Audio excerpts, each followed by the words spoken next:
Hey guys, welcome back to another video, and this is going to be the long-awaited, well not really long-awaited, this is going to be the Q&A video.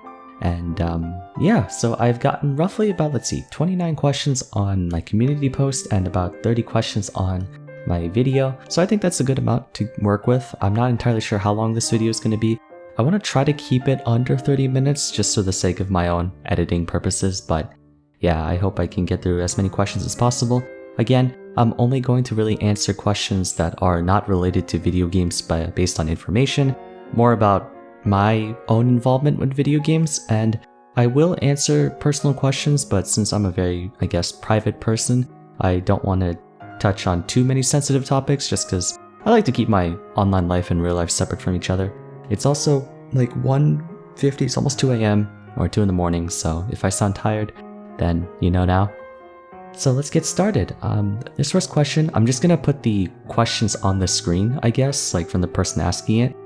What do you do to relax when you're feeling stressed? Also, can we expect a cooking video in the near future? My favorites. To answer the second one, yes, there will be cooking videos. I have my cooking videos set as sort of subscriber milestones. So if I have a 25k sub special, then it'll be a cooking or baking video. It also just depends on if I find a recipe to make, because I can cook and I do enjoy cooking here and there, but I don't have too many recipes, so I don't exactly know how many cooking videos I can make, but I can figure something out. I'm also just very shy, which is why I don't have my face in any of my cooking videos, just because, you know, it's kind of, I'm pretty self-conscious about that. Anyway, as for what do I do to relax when I'm feeling stressed, well, one that has definitely been helping me out a lot is working out. I know that's a pretty cliche answer for many people, because most people, they just do it just to take the edge off, but it works, it actually does. You burn through a lot of stress, or you just hammer out a lot of stress by taking your anger out on the weights, and that sense of relaxation you get afterwards, it really helps out. I sometimes eat to cope with stress. I don't like stress eat that much, but you know, a good ice cream or something sweet, it definitely boosts the mood a little bit. But for the most part, two ways that I mainly use to de-stress is to write. I love writing. I haven't been able to get into most of my stories in a while. I've kind of put them on hold for a bit. But in terms of maybe writing for a script, for a video, that's the way to de-stress, because I love just getting my thoughts out on paper. In a way, I kind of write in a diary, it's just that it's not an actual diary, it's more just me writing, you know? Okay, next question. Do I watch anime? If so, what are some of my favorite shows and what makes them my favorite? I don't really have a top 5 or top 10 like most other people, but my favorite anime of all time is Spice and Wolf, and it's been my favorite anime for the past 10-15 years. It's not the best one I've ever watched. I mean, it's still pretty high up there. I would say I'd give it a solid like 8.5 out of 10, maybe 9 out of 10. But there are definitely 10 out of 10 animes I've watched before, and while there are a bunch that are objectively better in my opinion than Spice and Wolf, it has a very special place in my heart because I wasn't too much into anime during my early childhood years, you know, like between 8 years old to 13. But when I watched Spice and Wolf, I actually picked up the manga first.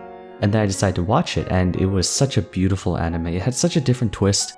Most animes at the time were either school or like magic and monsters and stuff, but this was mostly just an anime about trading. Like, you know, just following some guy around while he does buying and selling. It was sort of a breath of fresh air in that sense because, I don't know, just it has a very special place in my heart, and every time I think about it, I get really nostalgic. And I wish there was a season 3, but I don't think it's gonna happen. I know there's more of the manga, but still, I just definitely gotta say Spice and Wolf. I recommend you guys watch it too. Let's see. Next question. I was asked this by my mother and I kind of just laughed it out, but I'm curious about your answer. So what do you get from playing all these games aside from pure entertainment and socialization? Well, for one, YouTube. Especially in the past couple of weeks, I've been reflecting a lot about it because YouTube as a whole I've always saw as just a hobby, something to keep me busy. But the more I thought about it, it actually was a lot more than that during my childhood. I mostly did it because I wanted to, feel like I was doing something or feel like I meant something in the communities that I was playing video games in. But over time, I noticed that a large amount of my skills, especially in writing, communication, presentation, and stuff like that, came from YouTube. All the time I spent commentating or making video scripts, recording the video scripts, and editing videos and stuff. In a way, I sort of matured my ability to communicate with people through YouTube. And nowadays, I kind of associate content creation with video games in general. Like whenever I play a video game, I like to make videos about it. I don't really just play the video game on its own. I wish I could go back to the days where the only thing that mattered to me was just playing video games and having fun, but now I kind of feel incentivized, or not necessarily incentivized, but I feel like I have to do something more productive than just play a game. Although there are some things that you develop when you play a lot of games, for example, faster reaction speeds, or a greater understanding of how to research something, because a lot of the things that you learn in video games can be transferred towards other skills. The same kind of practice you dedicate towards, let's say, practicing an instrument or learning a craft is the same kind of discipline that you put in when you play a video game, especially competitive ones like League of Legends, Smash Bros, or whatever. It forces you to train yourself and to hone your craft. And some people don't think that it's the exact same thing because video games, oh no, video games are just a waste of time. But whether tangible or intangible, you kind of learn a lot more if you play mindfully and if you try to get a better understanding of a game. Of course, those who don't put any effort and just mindlessly play in autopilot, you don't get that much out of it. But sometimes, for me, whenever I play a video game, I particularly enjoy pushing myself as far as I can in just about any game I play. And so I have a habit of getting good at every game I play, for that matter. There hasn't really been a game that I took seriously that I haven't been good at. So I guess, I don't know. I can't really explain it in one simple sentence, but basically, I would say that it was definitely very integral towards my development throughout my adolescence and even the early stages of adulthood. Next question. Have you thought of making a series with you and your friends in Minecraft or another game? I've always wanted to make a Minecraft faction server. When I was a kid, I tried so many times over and over again to make a server because it just was so awesome to have a little Minecraft world that you can play in where hundreds of people come and join and play. And I have heard of the profitability behind it, especially when people buy ranks and such, and that was the dream that I had, to have my own Minecraft server. Of course, it was a pipe dream, it didn't work out, but maybe in the future, if my Minecraft viewer base grows a lot more, I might delegate some resources to maintaining a server. I might pay for a host and have you guys play on it, kind of like an SMP. But I don't really know if I can, given that Minecraft is super saturated and I don't really see myself standing out in a particular way. We have Grian, which is really good at building, Mumbo Jumbo, really good with tech stuff. We have Etho, who's a little bit of everything, Dream, who's really good at speedruns. I don't really have a shtick to stand out in, and there are thousands if not millions of Minecraft YouTubers out there, so we'll find out. But at the moment I want to mostly dig into League of Legends for the sake of my career as a game designer, and I'm trying to apply for Riot Games in that regard. Next question. If you could have any game mechanic become real life, what would it be? Oh my goodness. Inventory. More specifically, do you know how awesome it would be to, if you have, let's say, Minecraft inventory, MapleStory inventory, even Rotmake inventory. Just imagine how convenient it would be to just carry items with you and just digitalize them and then materialize them. You know, Sword Art Online, they have that drop-down menu thing? I wish I had that in real life where I can just swipe my hand down, or swipe my fingers, press a button, and then spawn a cheeseburger whenever I feel hungry. Or if, let's say, if I need to call someone, I use my inventory instead. Inventory would be so nice to have, not just inventory, but to check my stats. So let's say if I feel sick, I swipe my inventory, press the stat button, it shows up my, body analysis and stuff like that and tells me, hey, you have the flu, or there's some problem in your stomach or something. That'd be the best thing ever. So I guess, to answer your question, I would like to have a player menu in real life. That would be so convenient. Next question. What's my all-time favorite game, story-wise? Not looking at gameplay mechanics and such. Ooh, oh man. Frick, I can't think off the top of my head. There's one game in particular. Shoot. You know, oh, that's hard. Don't make me pick. Oh no. There's so many games. Well, one that's definitely helped a lot, or has made a huge impact in my life, has got to be Fire Emblem Awakening. No, not for the waifus and stuff like that, but I think Fire Emblem Awakening is what really got me into more of the story aspect and the narrative aspect of games, because some critics might say that Fire Emblem Awakening has a kind of average or below average storyline, and I kind of agree, but the support conversations, I got so addicted to those, just seeing what each character says, the way they behave, all that stuff. It was such an impactful game, and I played Awakening in sophomore year of high school, where I was kind of going through, the edgy teenager phase. And so it helped me a lot with realizing that there's more to video games than just entertainment, and I think that's what helped me transition from being someone who just plays video games to someone who really understands them. There might be a better game out there in my list, and I just can't think of it off the top of my head, but I would probably say Fire Emblem Awakening. I've played a bunch of Fire Emblem games before, but I think that game in particular what really struck a chord with me at that specific point in my life, and so we'll go with that. Alright, next question. Let's see. There's a lot of them. I'm trying to be selective because I don't want to take too long, and I know I answer a lot of these questions in a very long and drawn out manner, but let's see. How am I doing? Actually, I'm doing great, thank you. The first half of 2020 has been rough. I know everyone had it rough, especially with the pandemic and whatnot, but for me in particular, it was a really bad emotional time for me because I had it rough before the lockdown started, and it got even worse when I was isolated away from my friends and such. But now I'm doing a lot better. I think YouTube has done a great job in helping me recover for the beginning of the latter half of 2020, and I hope it gets better into the fall. Keeping myself busy, I think that's one thing that's definitely been helping me with my mental health, is that as long as you have something to wake up to every morning and get done, whether it actually matters in the long run, like whether it makes you money or whether it does this or that, as long as you do something, anything, instead of just staying in bed all day or playing video games all day, maybe something extra. For example, like on Reddit, you see people making these small little posts that you think don't matter that much, but it actually can mean a lot. Like people who make, the one guy that's been posting about how, like, you know, the results of 1,000 gods from each godlands, it looks pointless at the very beginning, but at least it shows that you're kind of working towards something. Any little goal you have, whether frivolous or depending on how productive it is, it's what makes you want to continue going each and every day, and I think that's really important for keeping your mental health in check. Okay, next one. How are you able to stay sane by working out, editing 5 videos and streaming 5 times a week, grinding the game in between the editing and streaming, on top of that study for school? Carefully. Well, okay, for one, I eat quite healthy.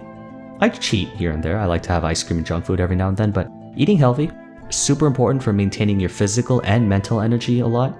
And number 2, it's because I have a goal, and my goal is to just come into my own, especially when I graduate when I graduate college next year in the spring. I want to do as much as I can during my 20s so that I can enjoy my 30s, 40s, and 50s. Because I think the big problem with my generation, I don't know if I'm millennial or Gen Z, I'm pretty sure I'm Gen Z, but people from 1980s and onwards, we've become way too hedonistic. We care too much about the present, and we don't invest anything for the future. Not just money, but like our own diligence and time. I would much rather work really hard for these next 5 to 10 years and enjoy the next 50 years than to enjoy these 5 to 10 years and to work really hard the next 50. So things like financial freedom, or things like building my own brand, trying to build up a resume, because in a sense, my YouTube channel can contribute to my resume. I can market the skills that I have through my videos and hopefully get myself a good job. But also just because I don't like sitting still. I talk to a lot of my friends who, like, their idea of a good weekend is, let's say, watching Netflix all day and doing absolutely nothing. And that's fun. I do enjoy relaxing and chilling every now and then. But for me, I feel most comfortable when I'm busy. Not busy in the sense that, like, I have to do something, but because I want to do something. It's my choice to do a bunch of videos every week. It's my choice to stream. It's my choice to work out. It's my choice to, you know, study for school and edit and do all these videos. Because it's something I choose to do, it feels like less of work and more of just something that keeps me going, as opposed to having to maintain obligations like doing chores or going to a 9-to-5 job that you don't like. There's a huge difference behind people who stay busy because they want to be busy or they're doing things that they want to do, and people who are being busy because they're forced to. Next question, how did you come up with your name? Does it have some meaning behind it? Yes, it does actually.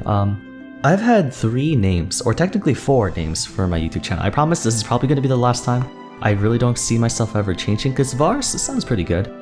The full name of the channel is called Vars Verum, and I really enjoy Latin language. I don't study it or anything, but I love words in Latin, and Verum is Latin for truth. And Vars, aside from being that one button on the calculator that you never press, is short for variation. The reason why I came up with this name is because not only does it sound pretty cool, Vars was the gamer tag I had for my Smash Ultimate Club. There is one quote from Captain America Winter Soldier that I really enjoy, and I have it mounted up on my wall. The truth is a matter of circumstance. It's not all things to all people all the time. Neither am I. I felt like that makes so much sense because to one person, X situation can be regarded as a truth or a lie, and to another person it could be something completely different. Varus Verum is essentially varying truths. Some people say it's edgy, but I mean, to each their own, I guess, but I like it. And also Varus just sounds cool, it rolls off the tongue a lot better. My old channel name, if you've been watching for a long time, people never really pronounced it correctly. And it got on my nerves after a while, so I decided to finally make the change. And hopefully this will be the last time because I really want to build a very solid and strong personal brand. So let's see where it takes us, and I think it's going to be a good one. But yeah, that's the meaning behind my name. Next question, do you wear shoes in your house or do you take them off at the entrance? I'm Asian, so we have no shoes in the house. We have slippers instead. So I guess to answer your question that I don't, no, I like to be barefoot at home. Not sure if you meant, oh, next question. Not sure if you mentioned it before, but I'm curious, what are you studying or studied in college? I currently study games, simulations, arts, and sciences. That's 3 things, or 4 things, with a double degree or dual degree, double major in communications and writing. So game, simulations, arts, and sciences is a major provided by my school RPI, Rensselaer Polytechnic Institute, and for those of you who don't know, RPI has one of the best game development and game design curriculums in the entire nation. I particularly have a focused discipline in writing because I'm really big into storytelling. I consider myself a pretty good writer, and so that's kind of the discipline I want to take. Because in the GSAS program, there are a bunch of different fields that you can major in. With a concentration, that's what we call it. There's computer programming, there's game designing, there's music, there's art, there's writing, there's communications, there's management, there's cognitive science, there's business, like a bunch of different things. Because you guys know already, I'm sure by now, that video games are not just people on a computer, it's a whole village. It takes an entire army of people to make a big game because you need to have all these people juggling all these things together, all these different departments and stuff like that. And so for me, I've elected to focus on the writing department, and I hope I can do a pretty good job at that, but I also will have experience in about every other discipline because that's the point of a good game designer, is to know a little bit of everything to at least understand the importance and also the goals and I guess regulations for each role. It sounds complicated, but if you essentially just want the short version, it's just game design and writing, I guess. We like to make all of our things sound really cool. Next question, favorite ice cream flavor? I've always been a mint chocolate chip kind of guy, although I do enjoy cookies and cream. My favorite ice cream right now though, I would say, is that I definitely enjoy McDonald's Oreo McFlurry. It is one of the best things in the world. I wish I could have it every single day, but it's a lot of sugar. A lot of sugar and a lot of fat, and I'm trying to keep my health on the straight and narrow. I'll have it maybe like once a week or once a month, depending on how I feel. Next question. Cringiest thing I've done in a game. Oh boy, considering how video games have been the epitome of my childhood for the past 16 years.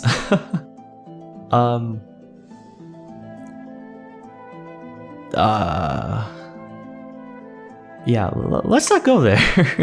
Let's actually not go there. There's too many, and I'd rather not feel mortified in myself. So yeah, let's skip that. Okay, next question. So this one is a bunch, but I'm gonna pick maybe 2 or 3 of them. So yeah.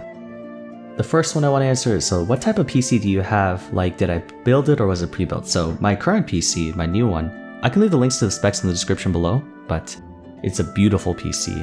And it's a Lian Tower case, 2 2060 Supers. I know some people say that a 2080 Ti is better than 2 2060 Supers, but I kind of need the double GPU because I plan on getting more than 3 monitors, so I need the extra ports. And so with an SLI bridge, I have one GPU running all the graphical processes and the other one running the displays from the monitors. So it kind of splits the stress, which is I think a little bit more efficient for my kind of needs in a way. I have an Intel i9 9900K. Some people say that the AMD Ryzen 7s are pretty much the same in terms of quality but cheaper, although I don't think it makes that much of a difference. I've always enjoyed Intel, never let me down. Let's see, 32 gigs of RAM, Corsair Vengeance. I have 2TB hard drive, Seagate Barracuda. I have an NVMe 500GB SSD. I have a liquid cooler. I'll just leave the specs, you guys can read it on your own, but yeah, it's a beautiful PC, and my philosophy has always been, well, not really a philosophy, this is a rule everyone should follow if they ever build a computer. Try to get the best of each part at that current point in time, if possible, because it means that your computer can last a lot longer. It becomes more future-proof. So even if you're stretching the budget a little bit more, it's worth it, because the better your parts are at the time you buy them, the longer it'll last you. So you don't have to spend that much. It's the same principle of like, if you pay cheap, you pay twice type thing. So that's why I pushed my budget much further than I was kind of comfortable with. I wanted to stick to around 2,000, but it ended up going to 2,500. So a little bit more, but I'm proud of it, and I don't regret my purchase at all. What does my setup look like? I have Corsair K70 RGB Mark II, Corsair Glaive, a SteelSeries mousepad. I have a bunch of different mousepads actually. I have a 3-monitor setup, and a Blue Yeti microphone. I have a HyperX Cloud 2, but I've been resorting to earbuds because I guess I've been feeling a little uncomfortable wearing headphones for such a long time. That's about it though, peripheral-wise. It's not super impressive, but definitely not anything to scoff at either. The third question I want to answer is, would you want to do some collabs with other YouTubers in the future? Of course, but I'm very selective about it. I've done collabs with other YouTubers before. I kind of have trust issues though. I'm trying to work out of it because I know that every community is different, but let's just say that I've been taken advantage of quite a few times, and especially in my time of need, when I reached out to a lot of them for help, they kind of all just abandoned me and stuff. So I've tried my best to be self-sufficient and independent, but if it means I can improve more of my content, or if it means more exposure, then I'm more than willing to make collaborations with other people. I do, I guess in a way, collaborate with people, like I'm good friends with Hyperion and stuff like that, but for the most part, all we do is just chit chat and hang out here and there. I still kind of do my own thing. That's also why I don't really talk too much about other YouTubers or other videos of other people in my videos. Maybe in the live streams I would, but in my videos I kind of like just keep to myself. It also means that I don't get myself involved. I don't have any skin in the game anywhere if there's any drama or whatnot, so that's my outlook on it. I've been watching you for a couple months now. I've watched you quit MapleStory. How was the search for finding a new game interest, and how hard was it to quit? Needless to say that quitting MapleStory wasn't the easiest thing to do, given that it was my 4th time. It took me 4 attempts before I actually finally pulled the plug on it. But I think it was maybe because I just didn't feel ready to quit yet, but now I think I actually am. And while I'm not exactly satisfied with where I am now, I think as long as I just continue working on my content and continue pushing it, even if it means a year or two of not really getting anywhere in terms of views or subscribers, as long as I just keep working on it, I feel like I have good content. I'm very confident in my, commentary. I'm very confident in my knowledge, and I think I just need to continue pushing at it, continue being diligent, and eventually I'm sure my efforts will pay off. It's kind of like working out. It's hard for you to maintain the same kind of, enthusiasm if you don't see your scale going down, or if you don't see yourself getting any bigger. But eventually it works. It takes time, it takes patience, and sometimes you don't even know if it's going to work out. But I'm sure most people who are successful had no idea that it was going to work out. No one knows, I'm 100% going to win, because that's what life is all about. You just don't know. Gotta YOLO it. Of course, don't be stupid, but sometimes you just gotta do it. Even if the results are not guaranteed, it's better than not doing anything, you know? Alright, next question. What is your job, and would I like to be able to live from my videos or live off of my videos? Well, at the moment I'm a student. I'm a senior in college, so I have 1 more year. I would love to get a job at Riot Games. I know some of you guys are like, oh, League is a terrible game and stuff like that, but in terms of work, I think Riot is the kind of company I want to work for. I was thinking about trying to get a job for a company like Nintendo or Sony or something like that, but those are much bigger, and I feel like your chances of climbing the ladder are not as high. And I think a company like Riot Games, which is a lot more open to new and different kinds of experiences and new backgrounds, are a lot more progressive than some of the other conservative companies. And I think it's a good starting job for me to go for. I'm pretty confident I can get it, but just to be sure, for the next year, I'm working really hard on boosting my resume and kind of improving my knowledge on the game, just to show them that I know a lot about it.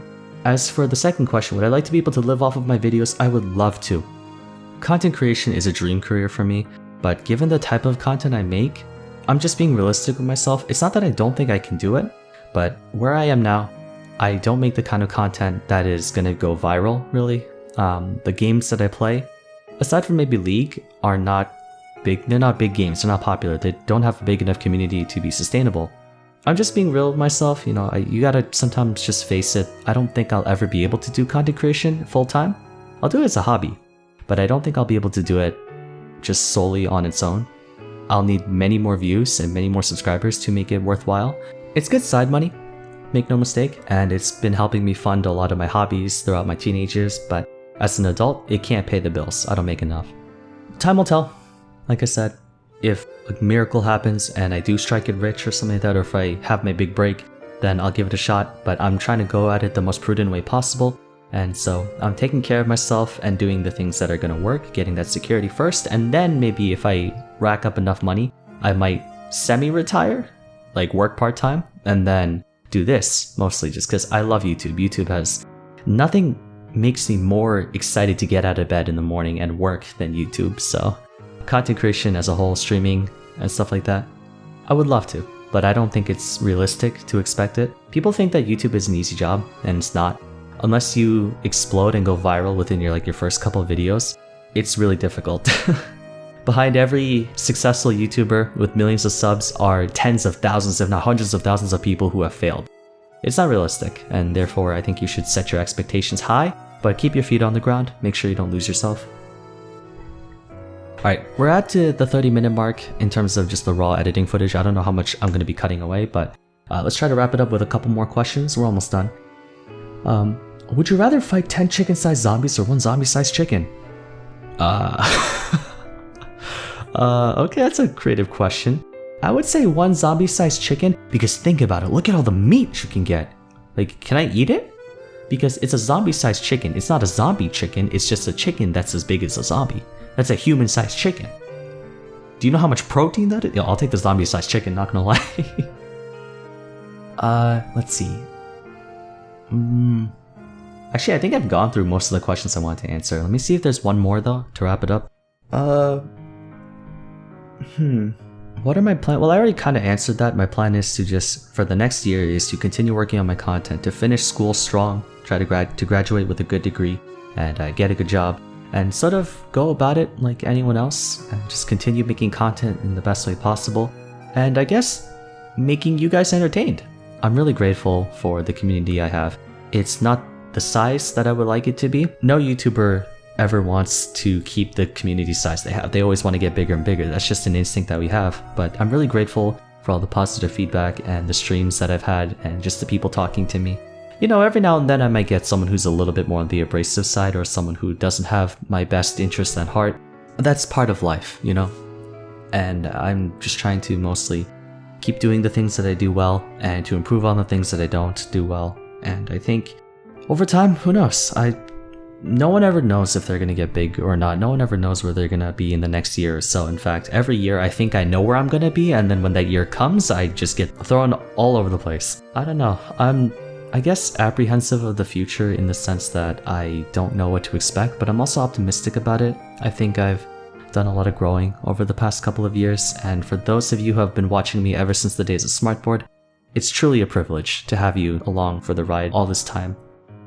I think this December will be my 8th anniversary on YouTube, which is kind of, I don't know. I mean, I don't exactly know like how much time to channel size most channels get to. Like, I've gotten 2 channels above 20,000 subscribers at this point, but I don't know exactly, like relative to the pace of progress for some other channels, it might actually be slower, but I am proud of it. I'm proud of my content. I hope I can get better at it. And I just really appreciate that you guys are sticking here, and I really enjoy reading all of your guys' comments. I may not respond to all of them, but just know that I do read all of them. There's a lot of you guys that I can probably strike up a conversation with in real life, but it's hard for me to respond to everyone because there's only one of me and there's thousands of you guys. But I'll do my best, and once again, it truly is a privilege to make content for you guys, and I hope I can continue to do it for, I don't know, maybe I'll do it for 5 years, 10 years, or until I retire. Imagine 60-year-old Jinli just talking like, "Hey guys, welcome back to another video." Alright, anyways, I think that's going to be it. If I missed your question, I apologize. There's a lot of you guys. But I hope I answered a lot of good ones, and I hope you enjoyed this Q&A session. Sorry that nothing really interesting happened in the background. It was just background footage, but if you had it minimized and you were just listening to my voice, then I think that's good enough as it is. Thank you all so much for watching. Hopefully I can do this another time in the future, but for now, I hope to see you again soon in the next video. Good night and take care.